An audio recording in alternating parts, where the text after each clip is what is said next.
지난해 대전 도심에서 전 여자친구를 흉기로 살해하고 도주했다 하루 만에 붙잡힌 장제원.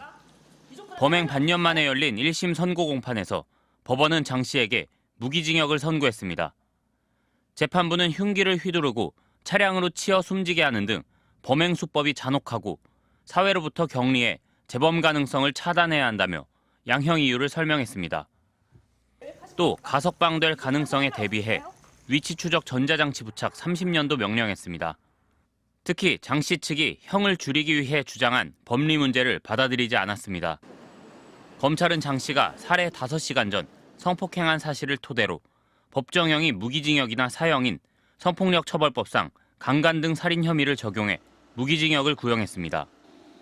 반면 장 씨 측은 성폭행과 살인 사이에 시간차가 있고 장소도 다르다며 각각 다른 죄로 봐야 한다고 주장해왔습니다.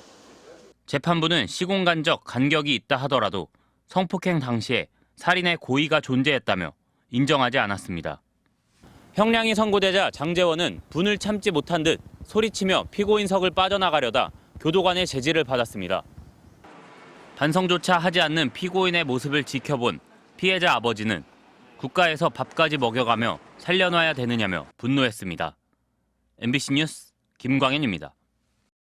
검은색 승용차가 갓길에 멈춰서다 주차된 차량을 들이받습니다. 곧이어 도착한 경찰들이 승용차 문을 열고 운전자에게 달려듭니다. 대전 도심에서 30대 여성을 흉기로 살해한 20대 남성은 범행 이틀 만에 검거됐습니다. 경찰의 추격을 피하던 피의자는 이곳 차 안에서 곧장 음독성 물질을 마신 뒤 병원으로 옮겨졌습니다. 피의자 남성은 지난해 말부터 사귀던 여성을 대상으로 주거 침입과 폭력을 수차례 저질렀고 출동한 경찰까지 폭행했습니다. 그런데 지난 11일 피해자가 처벌을 원치 않는다는 처벌 불원서를 내면서 수사가 사실상 중단됐습니다.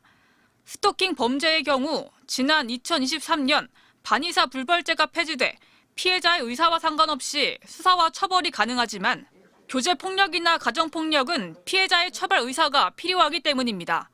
전문가들은 피해자들이 보복을 우려해 불원서를 내는 경우가 많아 법적으로 보완해야 한다고 말합니다. 보복을 할 수도 있다는 두려움이 갖기 때문에 도망가고 싶은 마음에서 불원서를 작성해서 내는. 경찰은 음독을 시도했지만 생명엔 지장이 없다며 남성에 대해 곧 살인 혐의로 구속영장을 신청할 방침이라고 밝혔습니다. MBC 뉴스 윤소영입니다. 대전 서구의 한 주택가 골목. 파란색 조끼를 입은 남성이 출동한 경찰들에게 무언가를 설명하듯 한쪽을 가리킵니다. 잠시 뒤 119 구급차가 들어오고 대원들이 급히 환자를 옮겨 차에 싣습니다.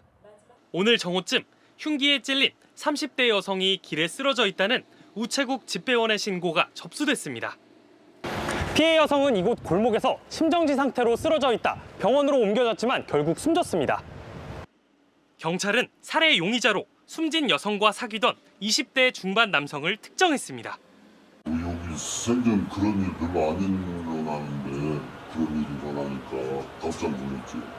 피해 여성은 지난해 11월부터 불과 한 달 전까지 해당 남성을 주거 침입과 협박 등으로 이미 4차례 112에 신고했던 것으로 확인됐습니다. 경찰은 최근 울산과 경기 의정부시에서 잇따라 발생한 교제살인, 스토킹 범죄의 가능성이 있다고 보고 주변 CCTV 영상 등을 토대로 범행 직후 달아난 용의자를 쫓고 있습니다.